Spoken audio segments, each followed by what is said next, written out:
Thank you very much, everybody. Please, please. A lot of very brave people in this room. I have to start off by saying that, and I'm truly thrilled to welcome back all of you folks to the White House. 33 recipients, our nation's highest military award, the Congressional Medal of Honor. You know, now they say the Medal of Honor. Am I wrong in saying that it just sounds better when you say the Congressional Medal of Honor? Somehow it's just a very special thing, a very special group of people. Nearly half of the nation's 72 living recipients are here with us tonight. So you have 72 total recipients living, and we have half tonight, and I feel I know you. Most of you I've met, right? More than once. Each of you went above and beyond the call of duty. Each of you risked life and limb without a thought for your own safety. Each of you has made a lasting mark upon the history of our great nation. The Congressional Medal of Honor is the supreme symbol of American courage. It is the ultimate tribute to American valor. You are the strongest, the bravest, and the finest among us. See, my ego's not that big. I admit it. I admit it. Okay, right, General? I admit it. It's true. And we thank God that you were there in America's hour of need. We will all honor Medal of Honor winners and recipients, and will always do that. And to be here tonight with you is very, very special. I want to thank you all for coming to the White House. We have some tremendous people that are paying great respect to you in this room. Other than our Medal of Honor winners, we have some tremendous people, highly respected, and they all wanted to be here. So I'd like to ask, if I might, for the winners of the Congressional Medal of Honor to please stand. Thank you.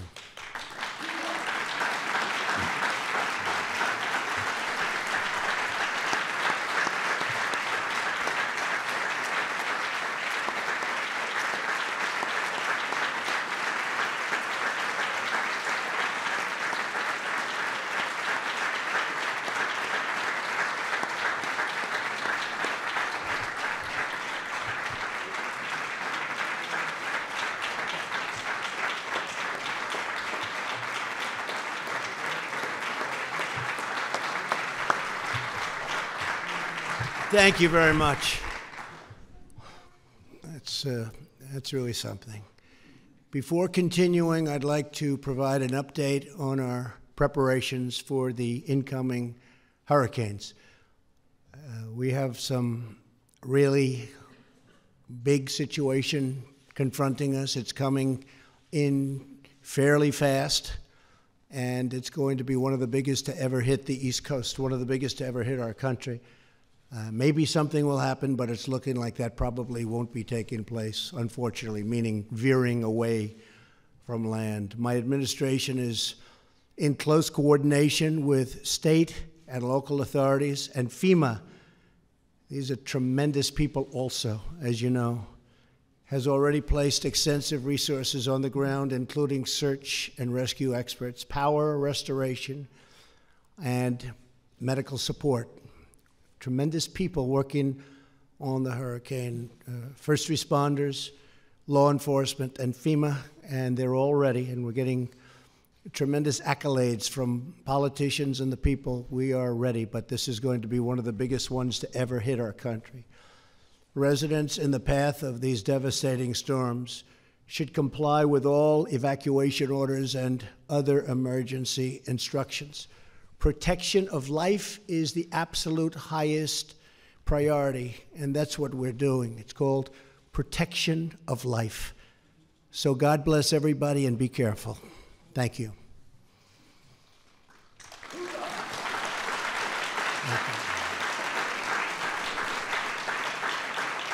For tonight's Medal of Honor reception, we're also joined by members of my cabinet, Secretaries Steve Mnuchin. Steve, where are you, Steve? I don't know if you'd ever win this award, Steve. That's a tough award. In a different way, right? In a different way. Doing a great job. Thank you. Ryan Zinke. Ryan, thank you very much. Sonny Perdue. Sonny, thank you. Thank you. Thank you, Sonny. Alex Acosta. Alex, thank you. Thank you, Alex. Ben Carson. Thank you, Ben. Thank you. Elaine Chow. How's transportation doing? Good? I think so. Robert Wilkie. Doing a great job. For the VA, we're doing a great job. We have choice and we have accountability, things that nobody ever thought you'd see. They worked 46, 47 years on trying to get Veterans Choice, and we now have Veterans Choice, and we have accountability. They don't do the job, boom, you're fired. We want that for our veterans, right? Right? And a man who's really doing a fantastic job, Acting Administrator Andrew Wheeler. Thank you. Thank you, Andrew. Thank you, Andrew. Appreciate it.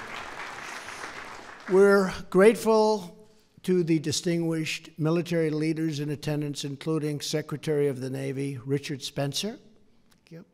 Thank you. Thank you. Thank you, Richard. Secretary of the Air Force, Heather Wilson. Thank you. Thank you, Heather. And Vice Chairman of the Joint Chiefs of Staff, General Paul Selva. Thank you, Paul. Thank you very much.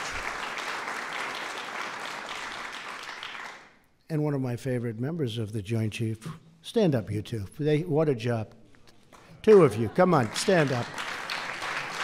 All right? Great. Thank you both. Thank you. Thank you. Thank you, Paul.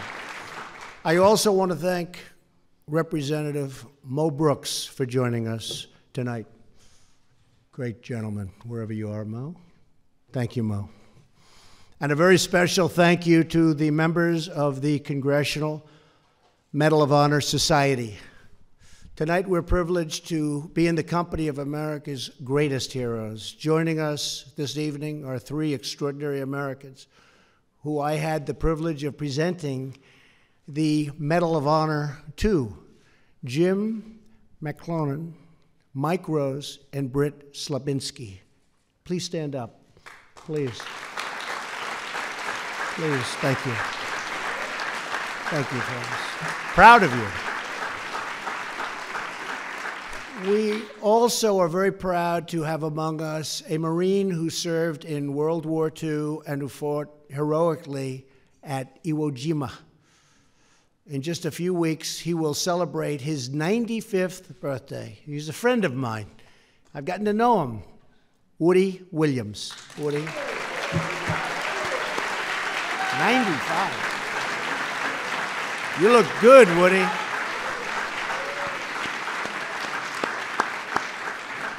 You look good. Another friend of mine, General John Kelly and his incredible wife, Karen. They're here someplace. John, stand up, John. Stand up, Karen. Two great people. Two great people. I also want to say a word of warmth and love to the spouses and the loved ones here tonight. We know that the courage of our warriors is sustained by that great love and support and sacrifice of our military families. Without those great families, it would never be the same, and we all understand that. All of the recipients understand that, I know. So thank you all for being here, and thank you for your tremendous support. Thank you.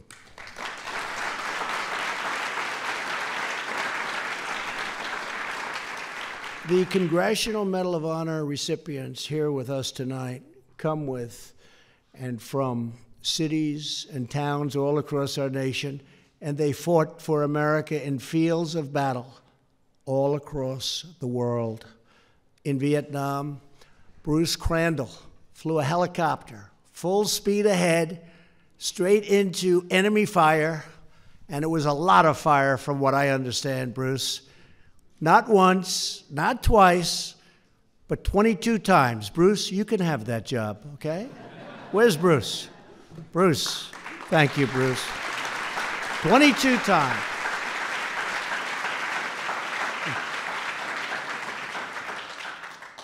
Ben Carson, better him than us, right?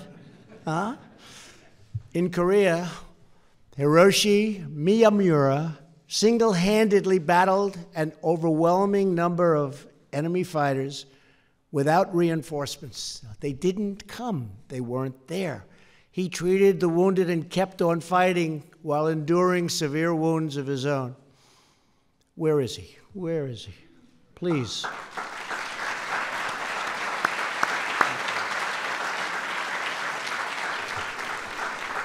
In Afghanistan, Ed Byers rescued a hostage from terrorists, tackled a guard in hand-to-hand combat, and shielded the hostage from enemy rounds. Every single recipient here this evening has acted with heroism beyond description and courage beyond measure. Tremendous courage.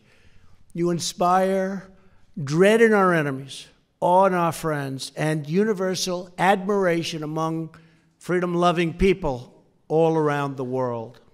They respect you so much, more than you would even know. I know that tonight you are also thinking of your fellow warriors who didn't come home. Many, many warriors did not come home. We forever remember and eternally honor America's fallen heroes. The warriors with us today continue to give of themselves long after leaving active service.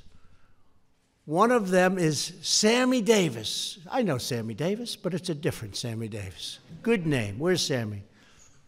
Sammy. Now I know two of you. Thank you, Sammy. That's true, actually, isn't it? Who earned the Congressional Medal of Honor for his heroic actions in Vietnam. Sammy teaches young people about the importance of patriotism, and just a few months ago, he received the state of Indiana's most prestigious award for his life of service. Sammy, that's fantastic. Thank you very much. Thank you.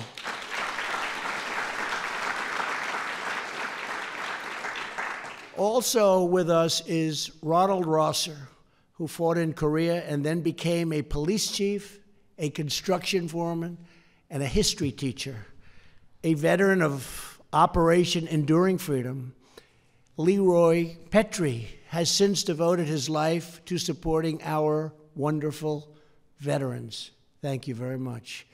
We have many people that are doing that. We're loving our veterans, I think, honestly, more than ever before. We respect them so much. There's a whole different spirit over our country. We respect our veterans more than we've ever respected our veterans. So important. We're working so hard on that, and we're doing the job. These are just a few of the incredible stories represented in this room today. Before I conclude, I would like to ask the president of the Congressional Medal of Honor Society to come up and say a few words.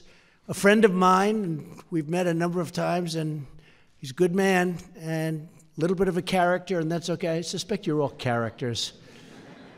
Please come up, recipient Drew Dix. Thank you.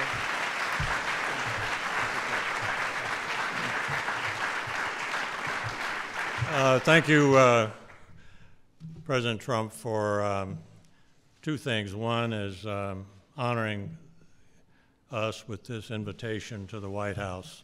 You know, in January next year, it's been 50 years since I was in the East Room, and I don't remember much about that. It was much of a fog in my mind because of the circumstances. But I want to tell you that on behalf of the 32 other recipients here, we're very honored to be here. But that honor pales in comparison to the honor that we have and the responsibility that we share for representing all of our veterans and service members that perform deeds far greater than ours. But witnesses just aren't available. And for that, I want to say that we carry that around the country. We do what we can to spread the character and the examples of recipients to our youth. And we're just starting a new program on our outreach, and we help to coordinate efforts between all the efforts to coordinate the efforts against preventing the suicides. It's a tremendous problem in our country. So the society has taken this on.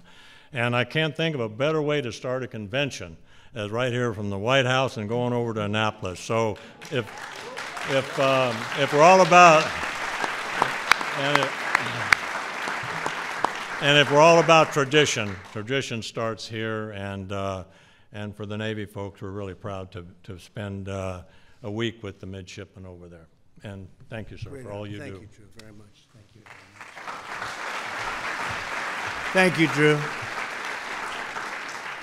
The heroes in this room embody the highest ideals of our nation. Your actions demonstrate the unmatched nobility and dignity of the American warrior. And that's what you are. You're warriors, great warriors. You inspire in each of us the greatest sense of patriotism and purpose and pride. We pledge to honor your service by supporting, and when I say support, I mean always supporting the incredible men and women of the United States military. We will always remain faithful to the heroes of the American Armed Forces. We will forever remain loyal to our beloved veterans, and we will always defend our country, our Constitution, our values, our families, our freedom, our people, and we will always defend our great American flag. Thank you, God bless you, and God bless America. Thank you, thank you.